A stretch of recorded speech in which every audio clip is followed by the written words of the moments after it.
জীবনে অন্তত এমন একজন থাকা দরকার যার কাছে কিছু বলতে গেলে ভাবতে হবে না।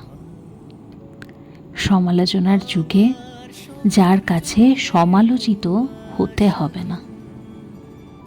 সে শুনবে, বুঝবে, প্রয়োজনে বোঝাবেও। অথচ এমন একটি মানুষের ভীষণ অভাব আজকের দুনিয়ায়।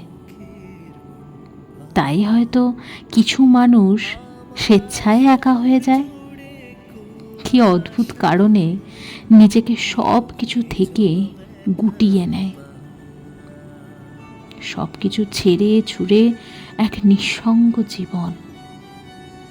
যেন একা থাকার মতো আনন্দ আর কিছুতেই নেই। আমাদের চারপাশে এত মানুষ থেকেও আমরা আদতেই বড্ড একা।